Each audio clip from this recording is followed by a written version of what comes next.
everyone. May peace be on you all, and welcome to another episode of I'm a Muslim and That's Okay. And I'm back with another interview segment of The Whole Muslim.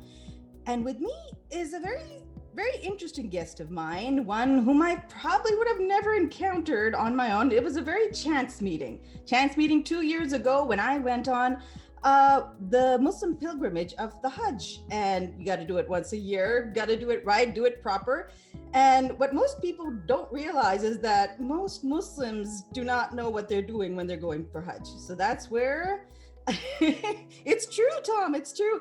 And this is where my guest, Tom Facchine, comes in. And he was there. He was one of the group leaders there to guide us poor ignorant pilgrims through the journey to do it right, do every step right, so we don't mess up in the worst way possible. So how are you, Tom? Welcome to my show. Thank you very much for having me. I'm good. It was a fateful meeting. I've met a lot of great people, leader, and you're one of them, and I'm happy to be here. Please, Tom, please. We both know how that Hajj went. I was not the great ones. I left people with stories, but I was not the great one there. Well, nobody's perfect, myself included. We got mission accomplished. We got through it. I hope so. But again, and for those who are listening, yes, you heard his name right. He is Tom Facchine, and Tom here sent me his bio, and it's a great bio, but it all belongs in a resume. That's not why I had him here, because it's not that kind of interview. I'm not hiring him for anything. It's wonderful qualifications, but that's not why we're here, Tom. So you have to tell us, Tom, where are you right now, and how did all of this start out? Well, where am I right now is the easy question. I'm in Utica, New York. It's right in the center of New York State. I'm the religious leader known as the Imam of a mosque, one of the bigger mosques in the city of Utica. And I've been here basically about half a year, 6 months. Where I'm from originally, obviously, recognizes the type of name that I have. I'm from an Italian-American family from New Jersey, raised right around the Philadelphia area. And I was not born into a Muslim family, so I converted to Islam when I was about 21 years old. And after I converted to Islam, I went to travel and study the religion in Medina, in the country of Saudi Arabia, for about 5-6 years. And that's where I was a group leader for pilgrims coming through, where I got to meet Shehla and many others.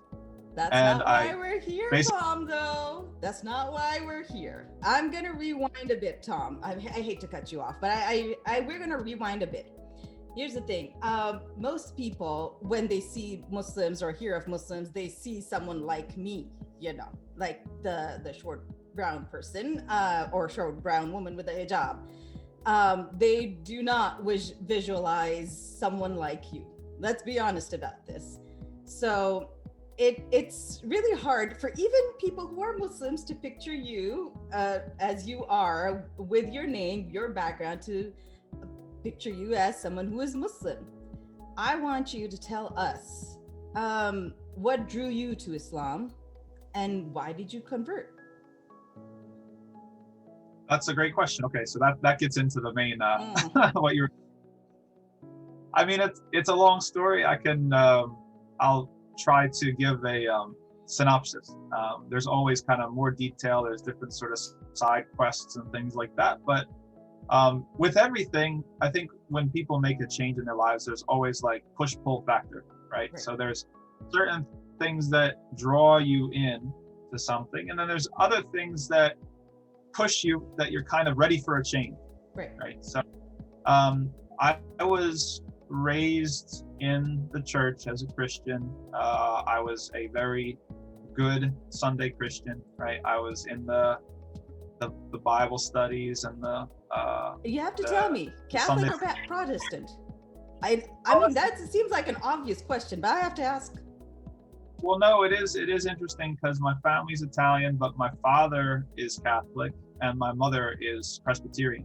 And my dad never really, he hadn't been to mass in a long time. So my mother basically took responsibility for my and my sister's religious upbringing. So we were raised in a Presbyterian church, but during the summers when we spent time with my paternal grandparents, I would also go to mass, right? So I had both, but I was more, I guess I was more in the Presbyterian tradition.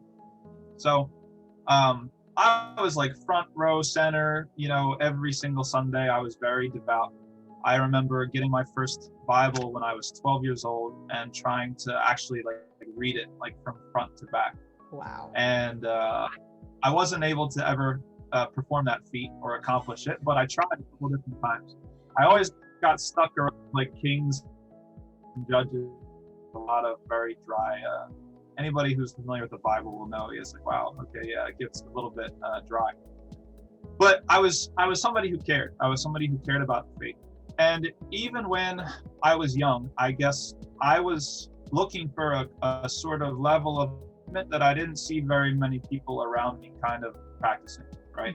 So, for example, like I always kind of, I guess I thought that there should be a little bit more to it than just showing up on Sundays and like singing a few songs and things like that. Right.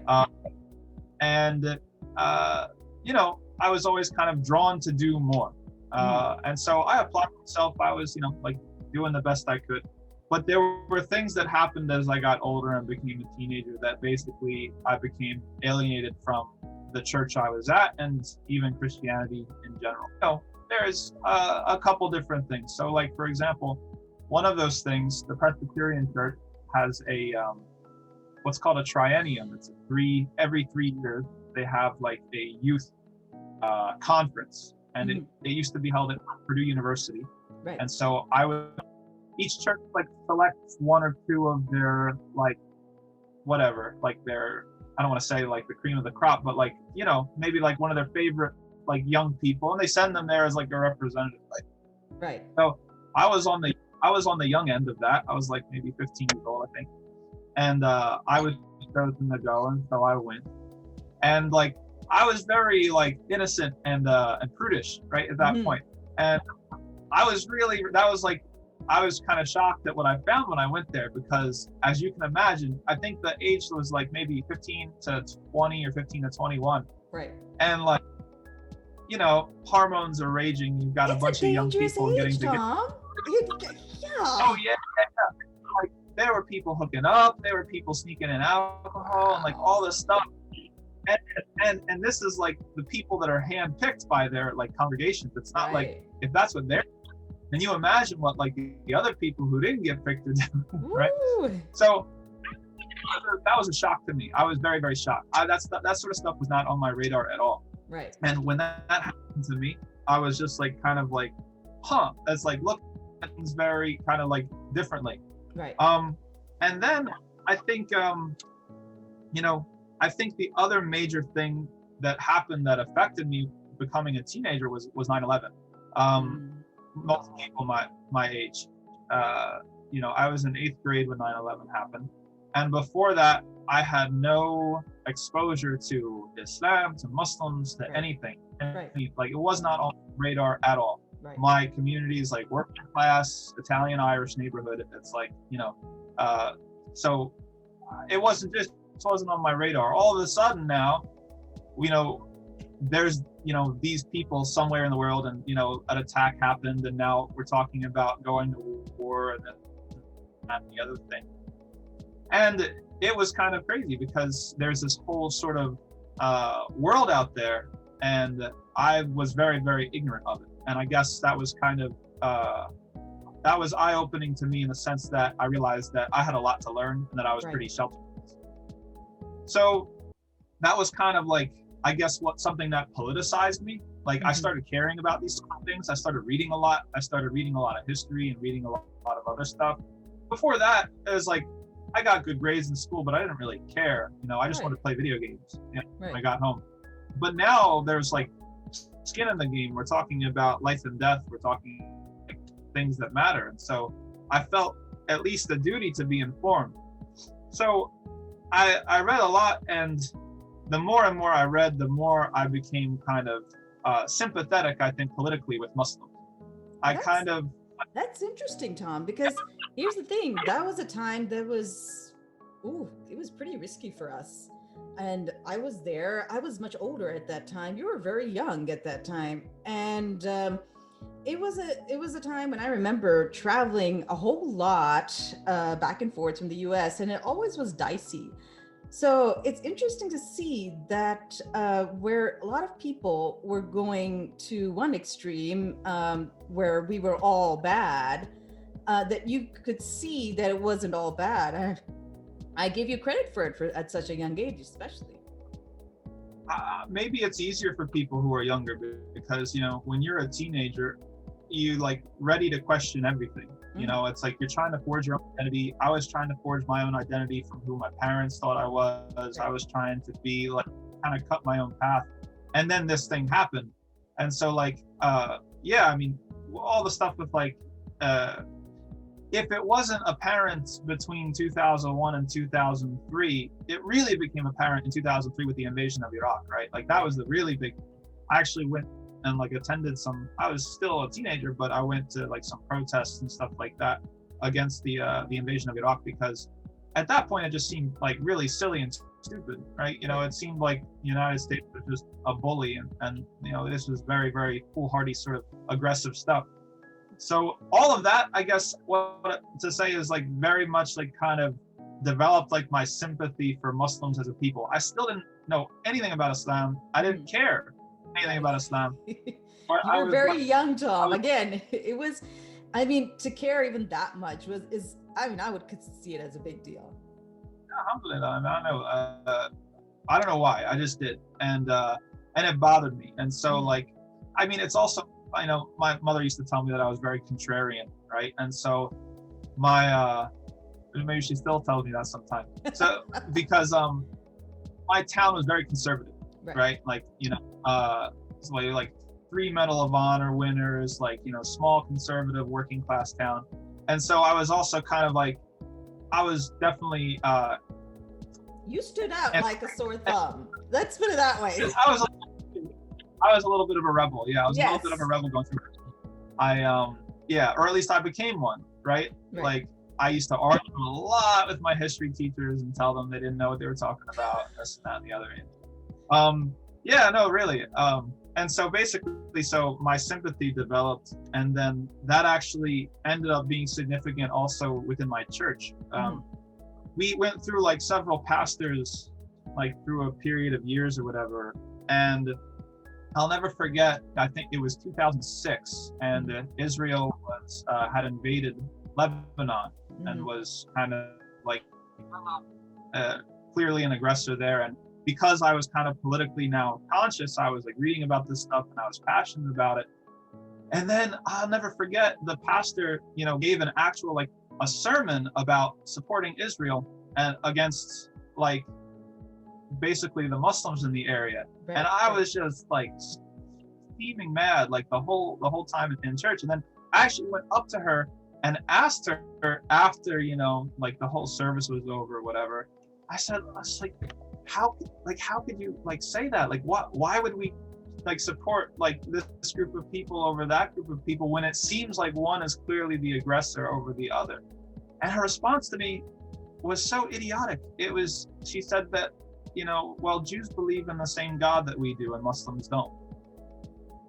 I was like, this person is so dumb. Like this is such like this person has a master's of divinity and they're up here and they're official, whatever. So that was really, really soured my my church experience.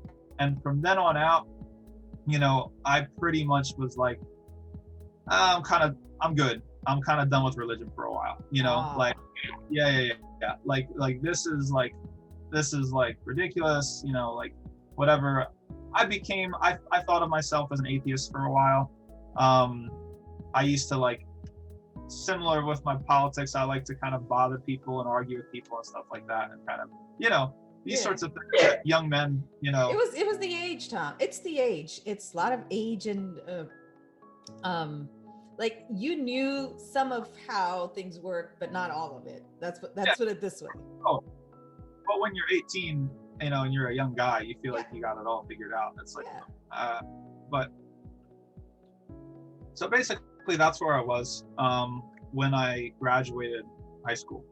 Okay, and then I went to college, majored in political science. Big surprise. Vassar College, Poughkeepsie, New York. And so my experiences there, I guess, is really where I started kind of getting funneled into Islam itself. And there's like, again, a couple different things. So on one end of things, so most of what I studied was colonialism. Okay, that's like mostly what like my coursework was mostly about colonialism. And it was really interesting because one of the things that I noticed and one of the things that my professors pointed out was that, if you look at like the colonial mentality that historically like European empires have had towards the Muslim world, the justifications for it keep shifting, right? So initially it was about have to Christianize these heathens, right? And then after that, it was like, okay, well, we're enlightened, we have science and like, whatever, and we have to, civilize these people. Right. And now, it's kind of like these Muslims are barbaric and Savages. They're against human rights. Yeah, exactly. And so now we need to kind of, bring them out of that, give them like their own reformation and like this sort of thing, secularism and democracy and everything, whatever. So I guess all of that kind of gave me pause because I, throughout high school, if I was mostly like in conversation with Christianity. And so even my atheism was like directed against Christianity, right? But then when like I started seeing like, okay, there's different religious experiences across the world. And not every experience of religion is going to be the same as Christianity. Right. Right. And it might be kind of this similar sort of imposition to imagine every single person that believes in God is wrong, and every single tradition that believes in God is just like fairy tales and wishful thinking. Like it started to seem a little bit like untenable, so that kind of like pulled me back from like a lot of kind of things that I felt pretty confident about coming into college. And then the pull factor, I happened to have, me and my group of friends at college, there was a professor who was from Morocco. She was a visiting professor, and she taught really, really cool classes. And she also, had a child, and her mother lived with her. And her mother was this little old Moroccan lady, who didn't speak any English, and who would invite us over to come and have these awesome meals with couscous and like, and so like, we draw you in with the food. Like that's how we do it. No, pretty much. So I mean, that was my first like exposure to like Muslim people, like and to like Muslim culture and to things like that. And so it was a big draw. And I started just kind of asking questions, like, why do you do things this way? Why do you do that way? And interestingly enough, like this particular professor, like was also going through like kind of an evolution in her own life. Like when we first met, she wasn't like super practicing. I don't know if she was praying or not. She didn't wear hijab or anything like that. But year after year, she was getting kind of more religious, and we were her friends. And so we, were kind of witnessing this whole thing. Right. So sometimes at like these gatherings and stuff like that, she would invite one of the local imams over. There is a local imam in the town of Beacon, who was from Egypt. And he was a lovely man, and he was just really, really gentle and peaceful and calm. And I was able to ask him questions and things like that. And he always really appreciated his demeanor and how he responded. So like, I felt like being a Christian, you feel like you're not really encouraged to ask too many questions. Right. And funny because now in certain Muslim cultures, that's also kind of like what's going on. Surprise, Tom. Which is Sorry. yeah, hush baby, it's like don't speak up. How dare you? Right? So like, yeah. So like, he always took my questions seriously, but he was never like pushy or preachy. He wasn't trying to convert me. He always just was very just laid back, and I really, really appreciated his demeanor. And he gave me a lot of food for thought on a bunch of different things. So let's see what happened next. I was kind of, because of this whole trajectory, I actually did a semester abroad in Istanbul. So I went to Istanbul in Turkey and studied there 5-6 months through an exchange program, and that was amazing. That was amazing because I was immersed in a Muslim culture. Right. This was 2009, and that was just the people that I met. It was funny because I lived in a conservative neighborhood. It's called Üsküdar. It's on the Anatolian side, and the university was on the European side, and was very, very liberal and stuff like that. And yeah. When I told the Turkish students where I lived, they're like, "Oh my God!" It's they're gonna cut your head off. These people they were really, really concerned for me. But I had the opposite experience. People were so nice and helpful. Right. And I don't know if it's still that way, but at that time, if you needed help, somebody would drop what they were doing and would just accompany. Oh, that's nice. And help you. It was the coolest thing. I always remember there was this older guy, the shopkeepers in the back alleys. His name was Sadat. And he would just if I ever I had to stop passing by his shop, because if he saw me, he would sit me down and just tea. Yes, that's like I said, we bring you in with the food, Tom. That's our thing. The way to a man's heart is through his stomach, and that's really, really true. The lesson of this whole story. If you want to walk away with that, that's what it is. Food.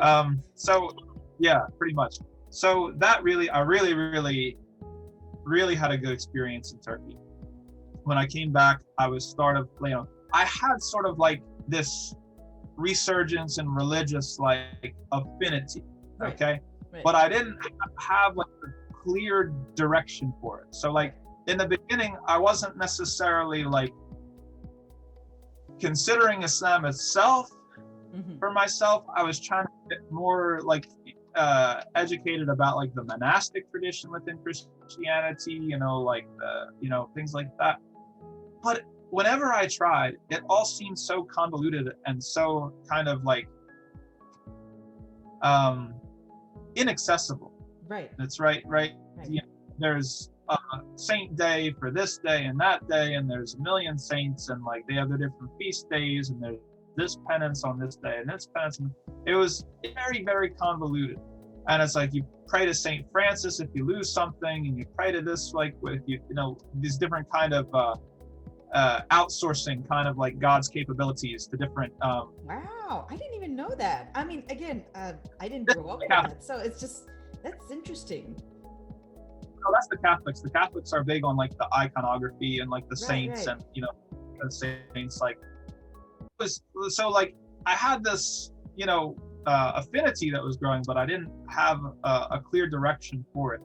And so when I came back and I was off my degree, I was okay, I'm a college student.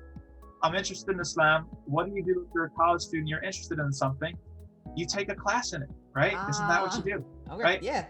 So I took a class in the religious studies department, which is outside of my department, about Islam. There's only one professor that was teaching about Islam, not a Muslim, interestingly enough. Wow. Yeah. And the class was so problematic. And it really imagine. I mean, was upsetting. So the title of the class was called Islamic Autobiography. Okay. And so it's kind of it's structured where the readings are different autobiographies of different Muslim people, right? Right. So but the figures that are chosen are very like kind of pushing the edge, you know, like sort of a controversial Right. sort of thing. So we read this. It was really, really interesting because there were actually like Muslims in the class. Mhm. And then there's me, who's like this dude that's just like kind of interested in Islam, but Right. you know, isn't a Muslim. And we had to read this one book, and I won't name the book because I don't want to draw attention to its author or its you know, or the name of the book. But something very, very controversial happened. So this book is about this person, you know, that is an American and converts to Islam. And then they kind of get involved in like some very esoteric movements, you know. And in one point in the book, the person takes a copy of the Quran out into a field, and he pees on it. Okay, and so in the book, he's trying to make this big philosophical argument about the Muslims have taken the Quran as an idol, and he's like Abraham smashing the idols and this and that. Right, you know, and so like, and this is being taught by a non-Muslim professor, you know, you know what I mean? It's just like, I mean, like nobody's really doing a good like check on what's going on or how this really, you know, affects, I guess, us. Right. No, it's extremely problematic from a lot of, you know, so basically it was funny because like, so we, you know how class works. It's like you read at home and then you come and you discuss, right? So it's time to discuss this particular like section of reading. And she knows it's controversial. She's friends with the author apparently. And so then she's like, okay, so what did you think? And it's dead silent. Like it is just like nobody wants to say anything. Yeah, I would imagine it's. I mean, yeah. But guess who's a rebel and guess who's argumentative? As always, of course. Right. Yes. And so I raised my hand, and you know, I was like, listen, I don't have a perfectly formed thought, but I found it really problematic and upsetting what he did. And that's all I said. You know what her response was? She said, so what should we do? Should we issue a fatwa to have him killed? So she's referring to the Salman Rushdie sort of affair, right? Yeah. Like she's like making it seem like if you disagree with this act, this abominable act, you know, that you must just be this conservative cleric that just wants him to die or something. Right. Sloppy reasoning, total sucker punch. Very sloppy argument. And I'm just like, I'm not even Muslim. It's like, I'm just like, totally just like, did you really just say that to me? And I was just like, I didn't have anything else to say, and it was really uncomfortable. Right. The rest of the semester was a mess. Like her and I were just like sparring back and forth. And I eventually actually took an F for the class, and it's the best grade I ever got. You know, I've never, you know, because I was just so disgusted with how the class was conducted and the kind of imposing arrogance that somebody, I can't imagine. Listen, just like straight up, if I were to teach a class on a religion that wasn't mine, and I'm teaching things that are extremely controversial and potentially blasphemous within that religion, and I'm teaching it to certain people that are actually practitioners of that religion, how much arrogance does it take to pull that off? It's the joy of colonialism, Tom. It's one of those things that we sort of get used to along the way. That's what it is, exactly. And so it was funny because like after that class, like we had the showdown or whatever, all the Muslim kids come up to me, you know, after class, and they're like, you know, we really appreciate, like, thanks for saying what you said. That's sweet. Oh, yeah, but I was like, screw you guys. You guys like let me like hum. Why? Like I was like got no backup in class. Like you know, you guys totally just like let me just get crucified there. You know, I mean, there were, you know, I understand. Like it's a cultural thing. You know, I'm a little bit maybe not just cultural. And I can speak from experience. At that time, that generation, we were not really there to question white people. or people from the West in general. I see a lot more of it now, and I'm glad for it. It's high time that happened. Right. Yeah. So, I mean, in the larger context of like my story or whatever, so this was like galvanizing, right? Because I was basically defending this faith that wasn't my own, right? You know, and I felt passionate enough about it, and so I started to think like, okay, obviously, I'm kind of like emotionally invested in this sort of thing. Like maybe I should start to, I don't know, like experiment with it. So I started like trying to learn some Quran. I started trying to pray. Eventually, I actually fasted an entire like Ramadan. Wow. And I didn't realize that I had to take like the Shahada, like the testimony of faith, or anything.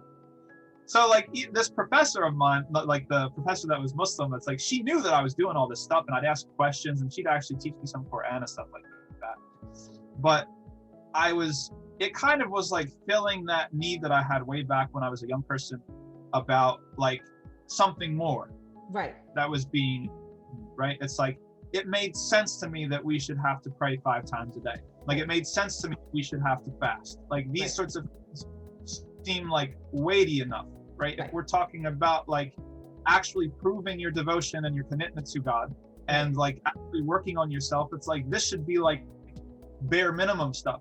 You know what I mean? It's like I should be able to show up once a week and sing some songs and then I'm saved because I think Jesus is the Son of God. Like that's not very convincing, right? So I was very, very happy, and I had a really great experience with the worship, and I was trying to learn stuff. And I graduate, and I go back, and I'm like, I'm not in college anymore. I'm in the workforce, and then I get a call one day from this professor, who the Muslim professor who I was friends with, and she's like, Tom. I'm like, yeah, what's up? She's like, you have to take your Shahada. She's like, you believe in Allah, right? I'm like, yeah. I'm like, you pray? She's like, you pray, right? I'm like, yeah. Like, you got to take your testimony of faith. I'm like, I got to do what now? And then like, so she happened to be passing through Philadelphia on like a conference or whatever. So I went over the bridge, and like I'm literally like where I grew up is like I can see the Philly skyline from my house, but I'm across the river from Philly. So get in the car, go over to Philly, West Philly, and one of the masjids there. Take my Shahada. Never hear from that person again in my life. I don't know who that person. I don't even know their name. Like it was like the weird experience. They took me down into a basement, and it was like, okay, repeat after me. Oh, that's interesting. You did not get the whole grand masjid experience. Oh my God. I mean, there's absolutely nothing wrong with how it happened, but I mean, that's what usually, the way I see it is like they usually go to a masjid, and then there's the imam there, and they usually do it, but hey, whatever works. Was this random guy? I don't know. Like, I don't think he was the imam there. I didn't get paraded around. I didn't get the awkward 3 hugs, like the left, right over there. I get any of that. Man, like that's not fair. We don't gotta redo. We do, right? Let me redo my vows, right? Yes. But that was, I guess, the official whatever. Right. But it was also revealing because it's such a sloppy and informal thing, and there's no follow-up. Now, myself being an imam, having given your assisted people, let's say, in becoming Muslim, people who are converts come from all sorts of situations. Sometimes they're kicked out of houses. Sometimes they're estranged from their spouses or their parents. And, I had a very, safe situation, thankfully, but lots of people don't. And so like those questions were never even asked, and there was no follow-up or anything. So I always you were lucky because as you said, a lot of those who convert, they are putting themselves in very risky situations. That's the other thing I wanted to ask you. How did your family take this? Because obviously you're the rebel and all that, but still it's a huge shock. So there's another dimension to the story. So I wanted to make it simple, but I was married by this time. Okay? I met my wife in college, and we got married in my senior year. And we basically, right around the time when our first son was born, that was when I like officially took my my testimony of faith. Right. Okay. Now we're living with my parents. I'm working. When I tell my parents, right. Okay, so you have to. Every family is different, right? So with my family, my dad, an Italian man. Yes. He used to have a little bit of a short temper. Okay. Yeah. So I would always. He's so mellowed out now. Like it's so funny. Because my son, use him as like grandpa, and like grandpa is so chill, so fun, and like when I was growing up, like he had like a short fuse, and so whenever there was big news to break, I was gonna approach my mom first, and then she would kind of filter it to dad, right? That's always how it went. Right. So I waited one night until like my dad went up to bed, and my mom was just there, and my wife was there. And so I told my mom, I said, "Listen, Mom, I got something to tell you. Like, I've decided I've become a Muslim and stuff like that." And she did was she turned to my wife, who was sitting next to her on the couch, and she said, "You know that they marry 4 wives, right?"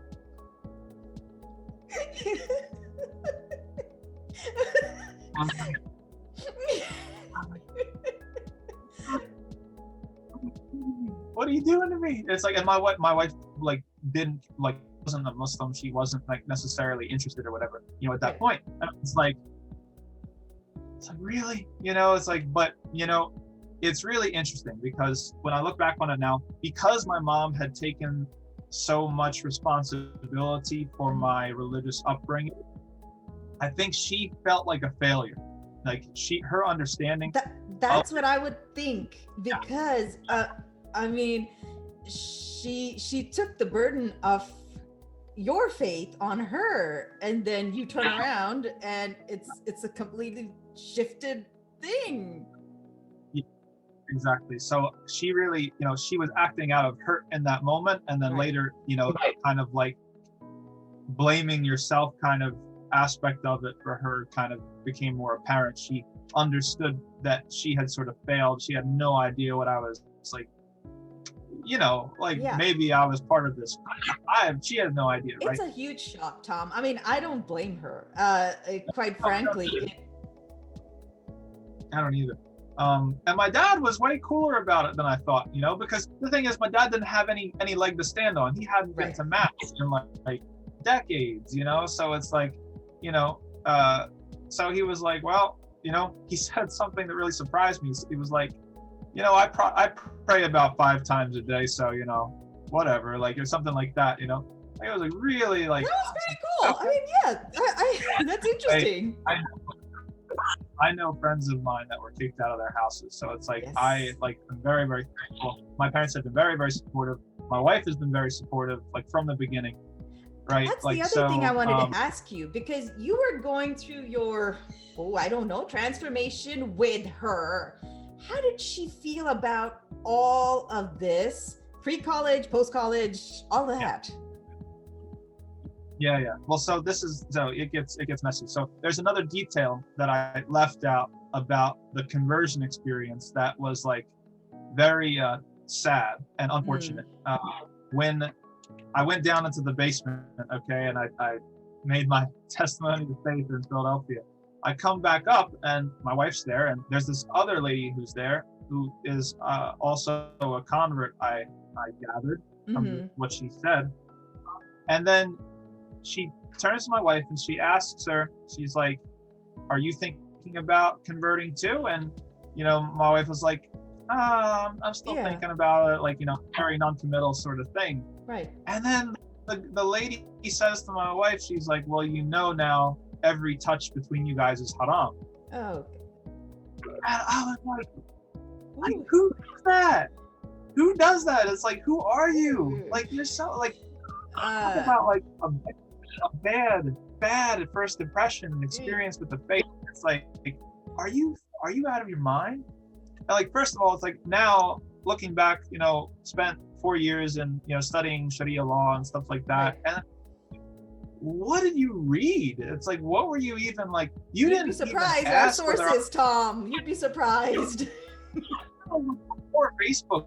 It's like, so it's not even like the WhatsApp group, Right. like it's like, it's like you didn't even ask whether I was married or not. You didn't even ask, like, you just, I don't know, like whatever Yeah. assumption. So that sort of stuff, like, I think was a huge setback, right? And my wife is really, really cool and supportive about almost everything, but for a while, there were some, like, I never, and I thank God, I never ever pushed anything on her, that I can recall, like, at all. Right. But I was making changes to myself and to my life. Right. And so it's difficult emotionally when you have married somebody, right, and then that person that you married, now they're completely changing, and they're completely like, that's right, like, yeah, I'm gonna go direction over here. So and I stopped, absolutely no alcohol anymore. Like I'm not gonna be like, sharing a beer with her. I'm not gonna be like hugging her friends. Like, I'm not gonna be like, I was a big musician before I was a Muslim, right? I was like, I'm gonna like stop all this sort of stuff. And yeah, she was very concerned because a lot of those things, she was like, I just like, yeah, it's like the person that it's like, how much do I know you anymore? And so it was difficult. It was difficult, I'm not gonna lie. Because we had our son was born and in the picture, we tried our best to make it work and to understand each other. Right. And that was a huge blessing because it basically took 3 years of arguing until we finally kind of understood each other. Right. So that was a bigger test than anything that I went through with like my parents. I can but alhamdulillah, everything. And yeah, I mean, you had transformed into somebody. You were not the same person she married. No, the bait and switch, right? Like, there was no food involved, Tom. Come on. And yeah, I'm a guy, so I'm done with that sort of stuff. It's like I should have been like reeling her in with the sweets and the treats, baklava and the tea. Come on, man, get with it. Like, hey, what the faith, man? No, like I wasn't that smart. I mean, I was smart enough to not push anything on her, and that's it. That was just the mentors that kind of Allah put in my path that I thankfully never made those sorts of mistakes. I used to have older converts tell me embarrassing stories. Oh man, just like horrifying stories about the mistakes that they had made when they were like new to them and overzealous and stuff like that. And so I'm very thankful for them because that saved me from a lot of, not that I was perfect, not that I was always like awesome, but like I didn't screw it up, I didn't do anything major. And we came out and it was awesome. I mean, honestly, it's like,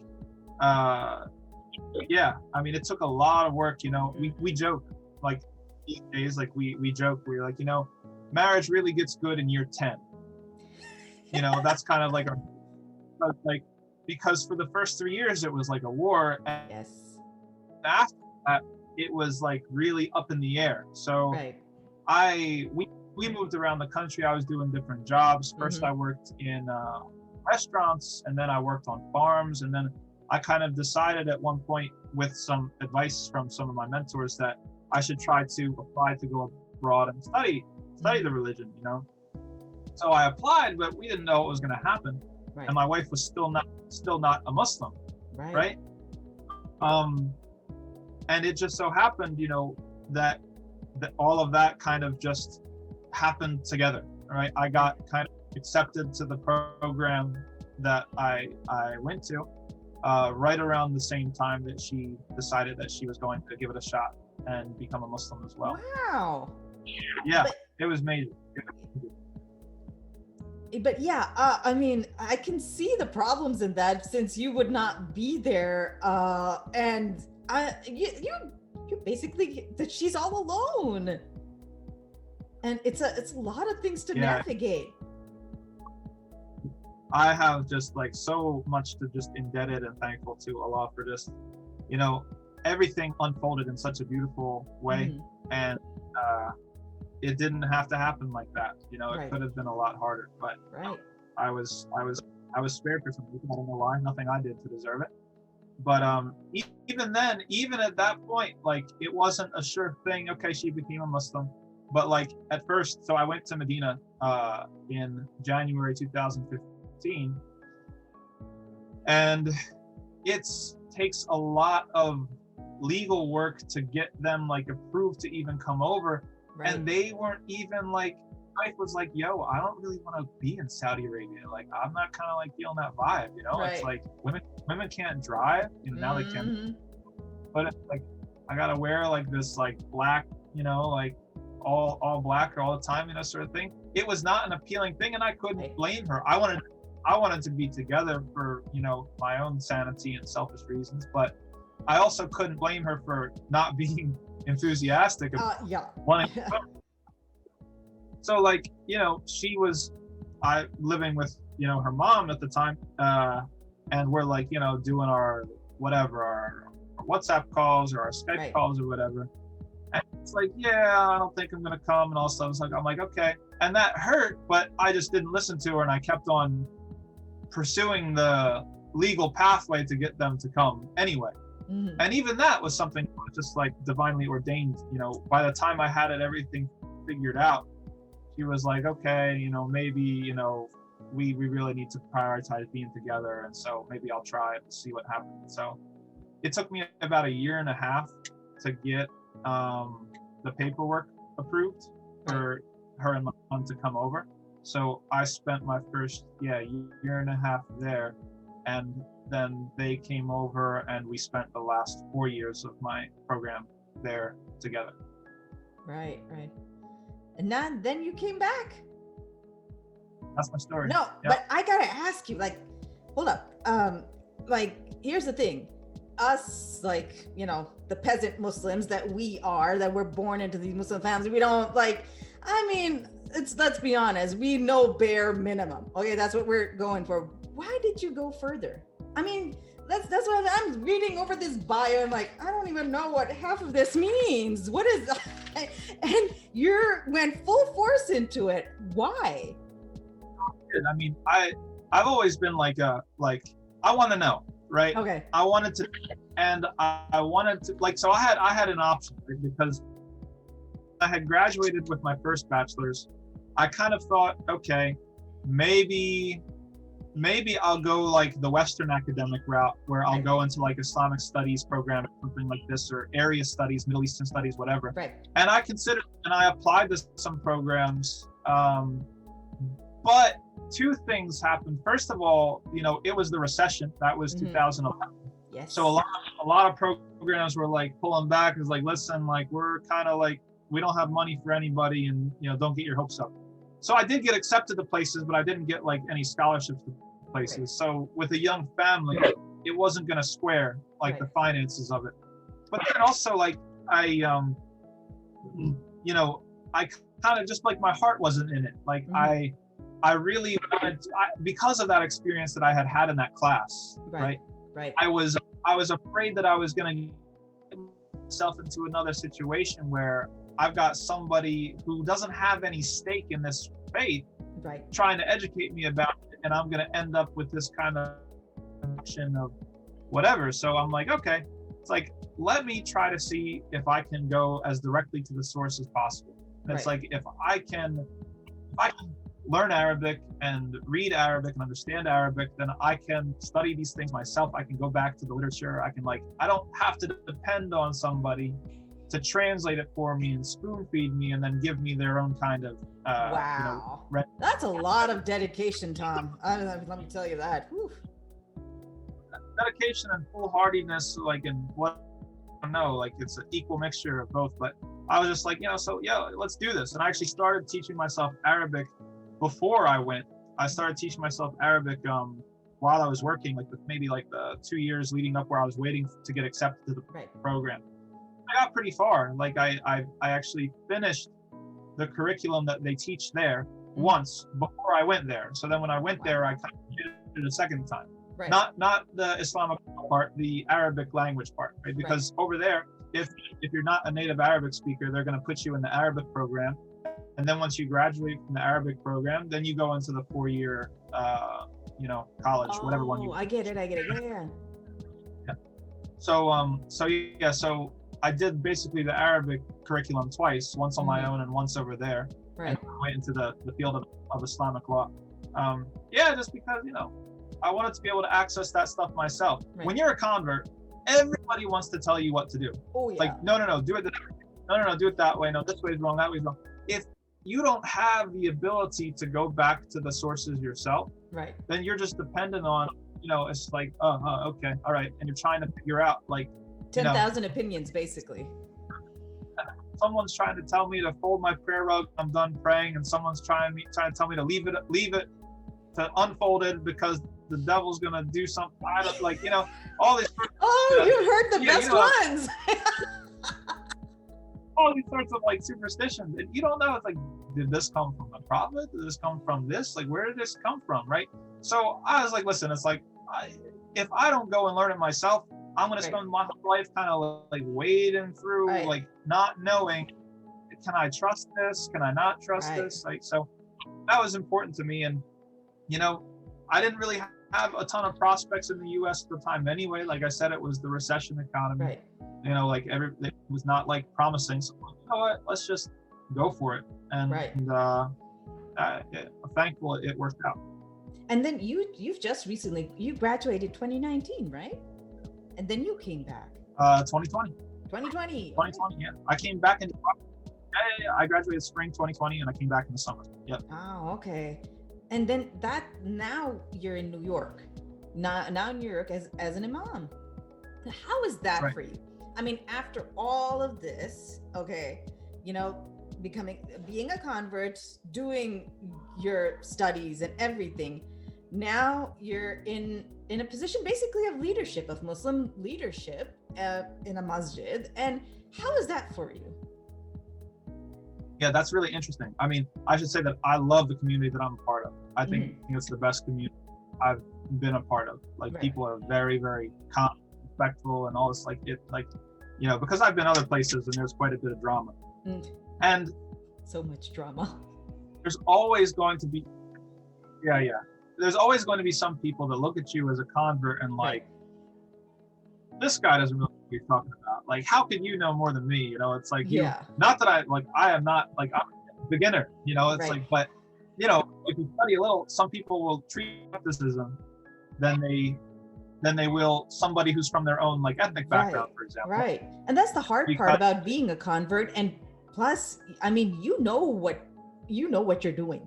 So it is that there is a certain amount of judgment that does get passed just because you are a convert, and that's sad, but it's there. Thankfully, like I said, that doesn't apply to this community here. I have not experienced that here, but other places I've traveled, I've experienced that. But it comes to the territory, you have to understand where people are, like you said, what was your religious education like? I mean, it was basically grandma telling you to fold up your prayer rug so the devil doesn't come and whatever. Oh, I could tell 1,000 stories. I'm not even going to get into that. If that's where people are coming from, this kind of folk superstition, whatever, you have to be easy, and I, my thing is just, you have to be dedicated to serving other people. That's just what it's all about. Right. A lot has been said within the seminary student population about, you don't want to be in a masjid because they'll try to control you, and there's the politics in the masjid and they won't respect you and stuff like this. But what I've found personally is that there's blame to be shared on both sides. Right. A lot of people in my situation, they come in and they expect to just be respected from day one, and that's not how anything works. Right. You have to earn the trust of people. You have to put yourself in the service of people.